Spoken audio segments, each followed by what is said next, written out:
हुजूर बाबा सावन सिंह जी महाराज की जय। परम संत कृपाल सिंह जी महाराज की जय। प्रातःकालीन प्रवचन 25 अक्टूबर 1967, 25 अक्टूबर 1967। सच्चा प्रेम क्या है? गुरु प्यारी साध संगत जी परम संत कृपाल सिंह महाराज जी ने फरमाया कि शारीरिक आनंद से उत्पन्न प्रेम को हम प्रेम नहीं कह सकते। कहने को हर कोई कहता है कि वह परमात्मा से प्यार करता है, लेकिन कितनों को मालूम है कि सच्चा प्यार क्या है? दिल में किसी के लिए कशिश पैदा हो तो उसे प्यार कहते हैं। प्यार दिमाग का नहीं, दिल का सौदा है। जब दिल में किसी चीज को पाने की इच्छा होती है तो उभार और शौक पैदा होता है, मन में उसका ध्यान आने लगता है।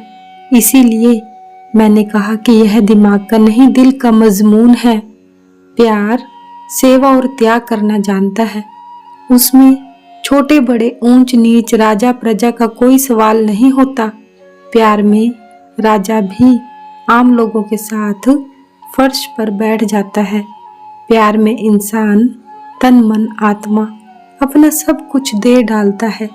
जिससे प्यार हो वह उसके हवाले हो जाता है। प्रेम आत्मा का सहज गुण है। परमात्मा प्रेम है। हमारी आत्मा प्रेम के महासागर परमात्मा की एक बूंद है। वह भी प्रेम स्वरूप है। प्रेम का स्वभाव है किसी के साथ लग कर रहना। आत्मा का प्यार महाचेतन परमात्मा के प्रति होना था, किंतु हो गया भौतिक पदार्थों तथा इंद्रियों के भोगों रसों के साथ। वह प्यार मोह बन गया। आप वहीं जाएंगे जहां आपका प्यार है, जिससे आपका मोह है। आपका दिल और दिमाग वहीं होता है।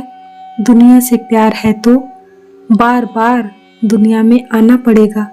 प्रभु से या प्रभु रूप महापुरुष से प्यार है तो मरकर कहाँ जाओगे? जहां वह जाएगा। अगर वह आगमन के चक्कर से मुक्त है तो आप जन्म मरण के चक्कर में कैसे जा सकते हो? वह महापुरुष प्रभु के धाम से आते हैं और प्रभु के घर ही वापस चले जाते हैं। उन्हें प्रभु की ओर से बिछुड़ी हुई रूहों को वापस प्रभु से मिलाने के लिए ही दुनिया में भेजा जाता है। प्रेम तभी प्रेम है जब वह परमात्मा के साथ हो। सांसारिक चीजों में लिप्त होने को मोह कहते हैं।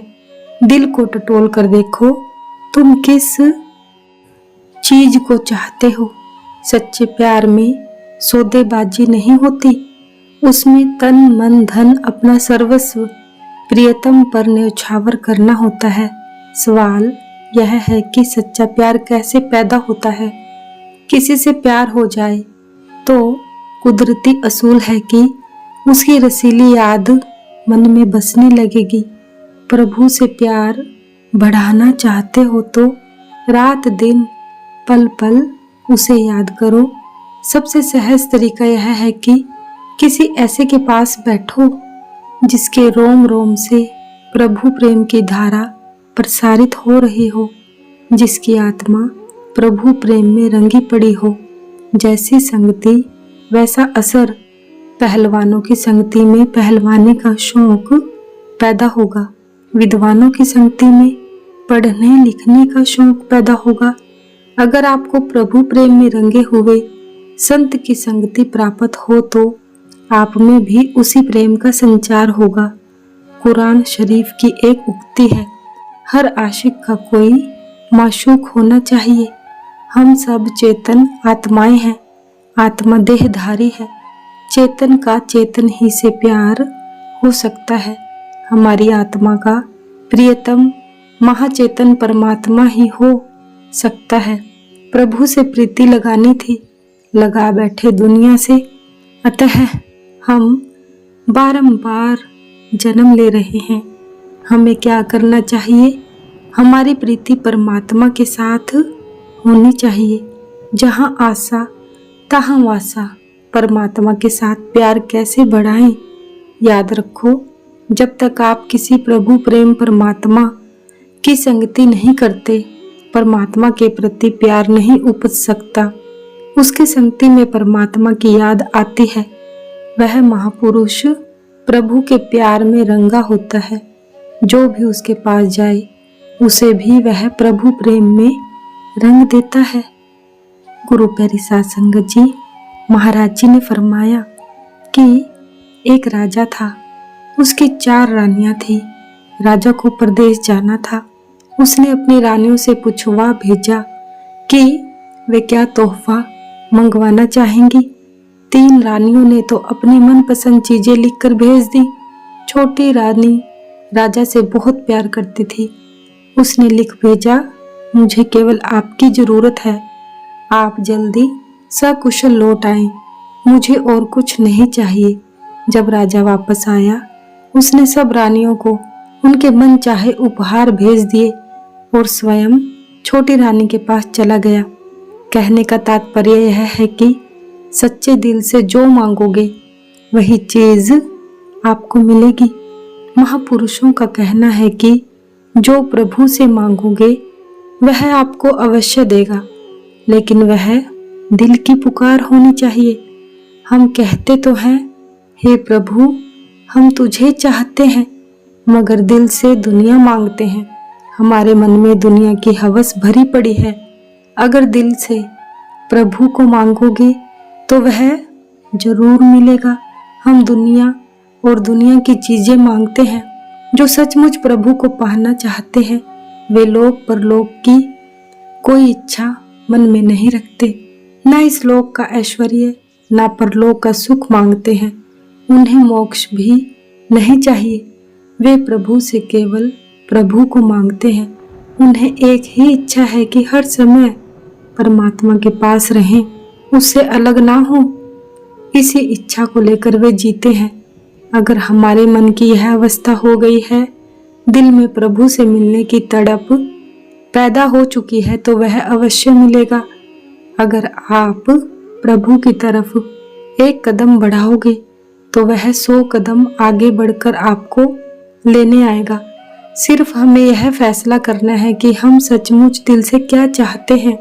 दुनिया के पदार्थ, मान बढ़ाई, इस लोक का ऐश्वर्य या मोक्ष का सुख, सच्चे प्रभु भक्त को इनमें से कोई भी चीज नहीं मांगनी चाहिए। उसे केवल प्रभु से मिलने की चाह होती है। यही मानव जीवन का परम लक्ष्य और ध्येय है। पहले दिल को टटोल कर देखो, तुम क्या चाहते हो। प्रभु को चाहते हो तो प्रभु तुम्हें मिलेगा, जरूर मिलेगा। कुछ और चाहिए तो वह भी मिल जाएगा। उसके खजाने में कोई कमी नहीं। लेकिन बादशाह के पास जाकर भी कंकर पत्थर मांगना कौन सी अक्लमंदी है। तो भाई सियाने बनो, देखो तुम कहाँ खड़े हो। रोज अपने जीवन की पड़ताल करो और देखो तुम कहाँ जा रहे हो। धर्म ग्रंथों का स्वाध्याय, जप तप संयम, हवन दान, तीर्थ व्रत किस लिए किए जाते हैं? ताकि प्रभु का प्यार मन में बसे। प्रभु का प्यार मन में बस गया तो ठीक, वरना बार बार दुनिया में आओगे। सुरती को जोड़ने का सवाल है, दुनिया से जोड़ो या प्रभु से। बुल्ले शाह बहुत बड़े फकीर हुए हैं। वे अपने गुरु साईं इनायत शाह के पास गए। वे धान के पौधों को एक जगह से उखाड़कर दूसरी जगह लगा रहे थे। बुल्ले शाह ने पूछा, प्रभु को कैसा पाएं? तो उन्होंने फरमाया, साईं की पावना, इधरों पुटना ते उधर लावना। अपनी सूरत को दुनिया से हटाकर परमात्मा से जोड़ने का सवाल है। वह तो पहले ही आपके भीतर विराजमान है। प्रभु कोई आसमानों में नहीं रहता, वह वही कारण कारण सकता है जो हमारे शरीर को चला रही है। उसी को पाना है। अपने दिल को टटोलो, तुम क्या चाहते हो। फैसला तुमने करना है, किसी और ने नहीं करना है कि तुम्हें क्या चाहिए, दुनिया या परमात्मा। अगर आप परमात्मा या परमात्मा में अभेद महापुरुष से मिलना चाहते हैं, वह आपको जरूर मिलेगा। लेकिन यह निर्णय आपको करना है कि आप क्या चाहते हैं, आपके मन की क्या स्थिति है। देखो, मुद्दतें हो गई हैं। हमें किसी न किसी धर्म समाज में दाखिल हुए, कुछ न कुछ साधन भी करते रहे, मगर हम कहाँ जा पहुँचे हैं। क्या प्रभु के लिए प्यार आपके मन में पैदा हुआ है तो मनुष्य जीवन का लाभ आपने उठा लिया। अगर नहीं तो आवागमन होता रहेगा, बार बार दुनिया में आते रहोगे।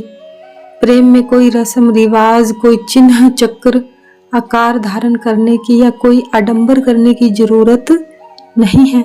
उसे तो शरीर की भी जरूरत नहीं। प्रेम आत्मा और परमात्मा का संबंध है।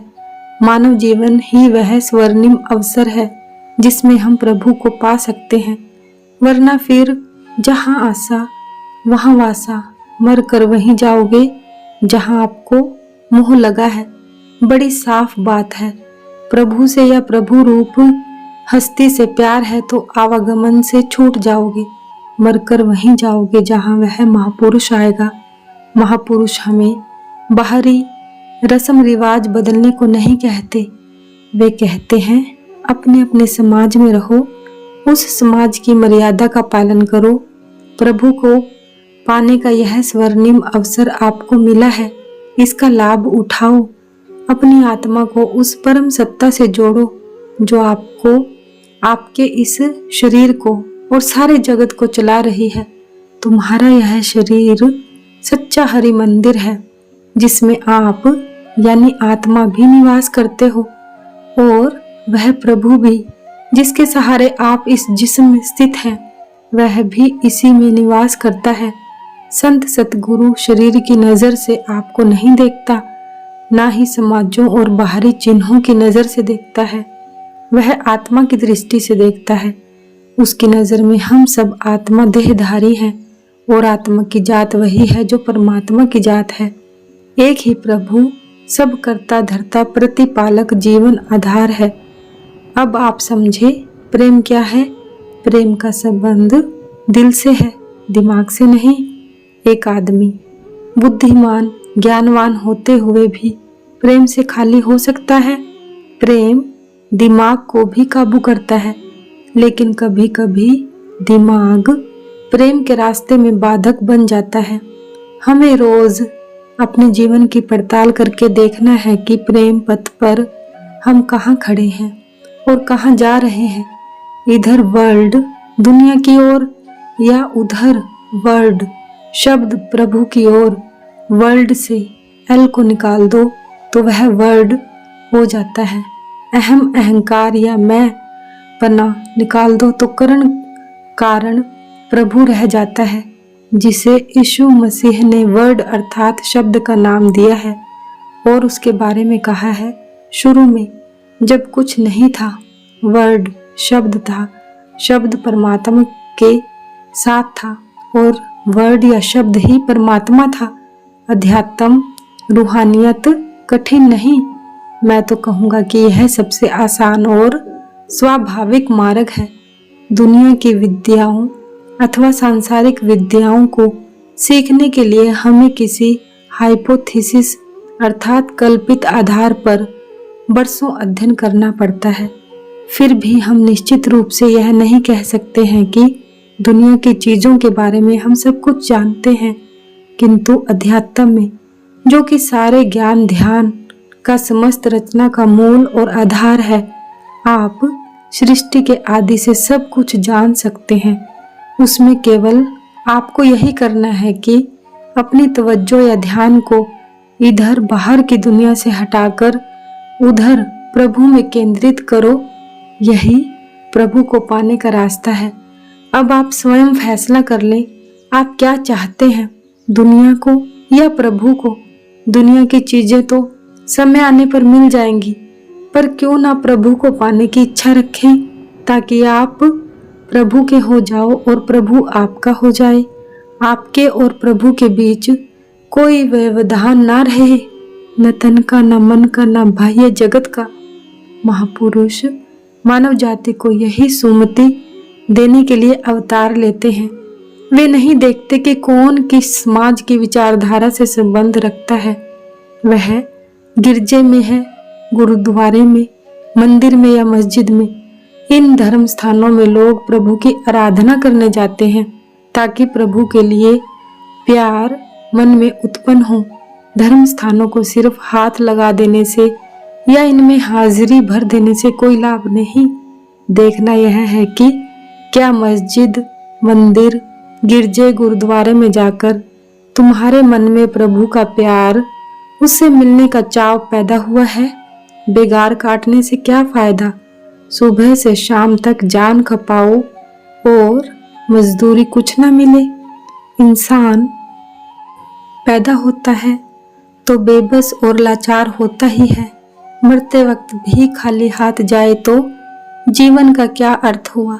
सारे कर्म कांड और साधन हम इसलिए करते हैं कि परमात्मा का प्यार हमारे मन में पैदा हो।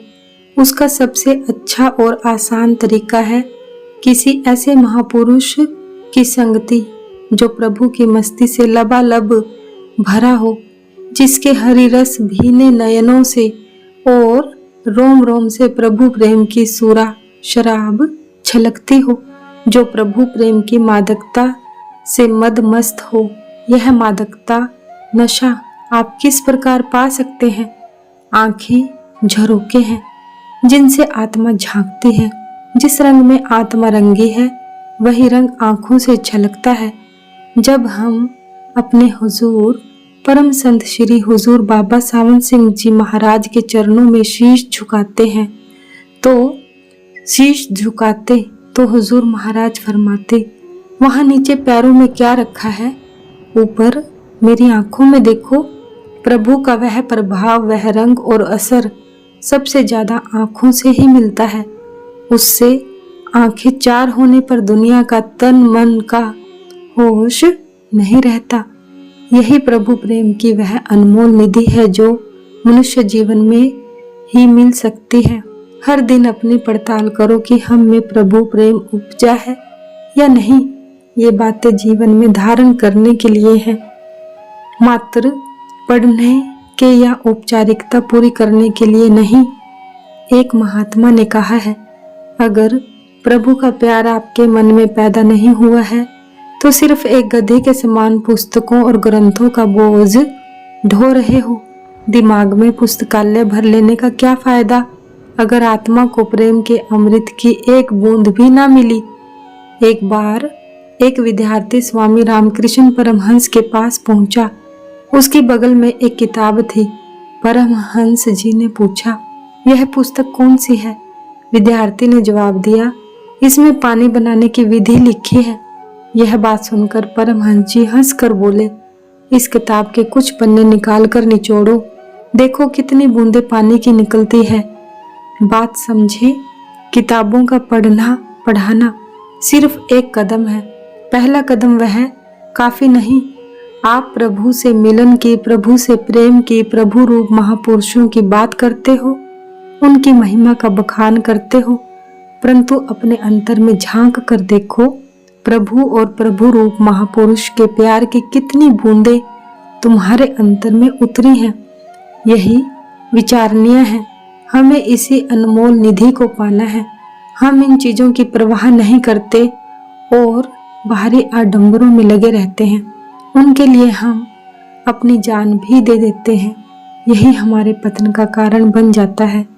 जो कर्मकांड और साधन तुम करते हो, करो, उनमें छिपी शिक्षा को, उद्देश्य को जानो। इन सारे साधनों का उद्देश्य है प्रभु से मिलने की तड़प मन में पैदा करना। अपने दिल को टटोलो, प्रभु प्रेम की कितनी लगन उसमें जगी है। मानव जीवन का परम लक्ष्य और ध्येय यही है और मनुष्य जीवन में ही प्रभु से प्यार पैदा हो सकता है।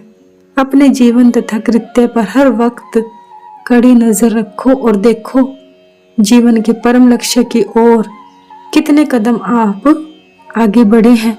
मंदिर, मस्जिद, गिरजा, गुरुद्वारा, जहाँ पर जिस धर्म स्थान में आपकी आस्था है आप जाते हो, अपने अपने समाज के नियम विधान के अनुसार पूजा पाठ, भजन कीर्तन आदि करते हो। इन सारे कर्म कांडों और बाह्यमुखी क्रियाओं का यही उद्देश्य है कि प्रभु का प्यार मन में पैदा हो। मगर यह देखा गया है कि इन बाह्यमुखी क्रियाओं में हम इतना लीन हो जाते हैं कि प्रभु को भूल जाते हैं। फिर और पतन होता है जब हम परमात्मा को ही नहीं, उस उद्देश्य को, उस नेक मकसद को भी भूल जाते हैं जिसके लिए ये सारे धर्म समाज बने थे, और अपने अपने समाज के सांस्कृतिक परंपराओं तथा बाहरी रस्म रिवाज के प्रचारक एवं ठेकेदार बन जाते हैं और समाजों में झगड़े फसाद के बीज बोते चले जाते हैं। अब आप समझे कि लक्ष्य भूलकर बाहरी आडंबरों में उलझ कर रह जाने का क्या परिणाम होता है। जब आप प्रभु को याद करते हैं या प्रभु का नाम सुनते हैं तो क्या आपका दिल भर आता है? आपकी आंखों से बरबस आंसू बहने लगते हैं? यदि ऐसी अवस्था आपकी है तो ठीक है, यह आपके प्रभु के पथ पर चलने का द्योतक है, आप उससे मिलने की उम्मीद कर सकते हैं। अगर ऐसा नहीं है तो सारे कर्म धर्म बेकार हैं। ये सारे बाह्य कर्मकांड, ये सारी क्रियाएं नेक कर्म जरूर हैं, नेक फल मिलेगा, दुनिया की संपदा भी मिल जाएगी, परंतु प्रभु की प्राप्ति नहीं होगी। यहाँ हमारे आश्रम में कोई बाहरी रस्म रिवाज नहीं है, कोई धर्म स्थान नहीं बनाया, न मस्जिद, न मंदिर, न गिरजा, न गुरुद्वारा। क्यों? महाराज जी ने फरमाया कि मैं जो समझा रहा हूँ वह सबसे ऊंची शिक्षा है। अपने अपने समाज में रहो, समाजों को बदलने की जरूरत नहीं, समाज में रहने का लाभ उठाओ और जांच करो कि अपने लक्ष्य में आप कहाँ तक कामयाब हुए। यही कारण है कि मैंने यहाँ कोई पूजा स्थान नहीं बनाया। ये सब प्रारंभिक कदम है, लेकिन लोग इन्हीं में अटक कर रह जाते हैं। अपनी सामाजिक मर्यादा का पालन करो। हमें आपके धर्म से कोई सरोकार नहीं। हमारी नज़र में सब इंसान हैं। इंसान मायने, आत्मा देहधारी। आप देह नहीं आत्मा हो। इस देह में आप यानी आत्मा भी निवास करती है और आपका अंशी और जीवन आधार परमात्मा भी। अपनी चेतनता का विकास करो और इस ईश्वरत्व में जाग उठो। यही रूहानी सत्संग का मुख्य उद्देश्य है, जिसे पाने के लिए हम सब यहाँ इस आश्रम में प्रयत्नशील हैं। यही वह चीज है जिसकी आज दुनिया को जरूरत है। बाहर की टिप टाप और नुमाइश पर मत जाओ, असलियत को देखो। गंदगी का ढेर पड़ा सड़ रहा हो, उस पर रेशम का कपड़ा डाल देने से क्या उसकी बदबू दूर हो जाएगी? हम दुनिया को धोखा दे सकते हैं, प्रभु को धोखा नहीं दे सकते, जो अंतर में बैठा हमारे हर एक कृत्य को देख रहा है। इन बातों को हृदयंगम करो, अपने जीवन की पड़ताल करो और देखो आपके जीवन में क्या बदलाव आया है। क्या आप वही आदमी हो जो पहले थे? बाहर से तो बहुत अच्छे हो, साफ सुथरे कपड़े पहने हैं, आपके मिलने और बात करने का कायदा सलीका भी सही है, मगर दिल की क्या हालत है, उसमें क्या बदलाव आया है? यीशु मसीह ने अपने शिष्यों से कहा था, अपने दिलों को बदलो, खुदा की बादशाहत करीब है। यही बात सारे महापुरुष हमें कहते हैं, अपने दिलों को बदलो। हम उनके वचनों पर ध्यान नहीं देते, हम बाह्यमुखी क्रियाओं में लगे रहते हैं और दुनिया के पदार्थों के अतिरिक्त कुछ नहीं चाहते। कितने लोग हैं जो केवल प्रभु को पाने के लिए यहाँ आए हैं। अगर वे प्रभु को पाने यहाँ आए हैं तो प्रभु उन्हें मिलेगा, जरूर मिलेगा। अगर किसी और चीज की इच्छा लेकर आए हैं तो वह मिल जाएगी, प्रभु नहीं मिलेगा। सतगुरु महाराज की जय। सतगुरु तेरा ही आसरा, सतगुरु तेरा ही आसरा, सच्चे पातशाह तेरा शुक्र है। जय गुरुदेव, जय गुरुदेव।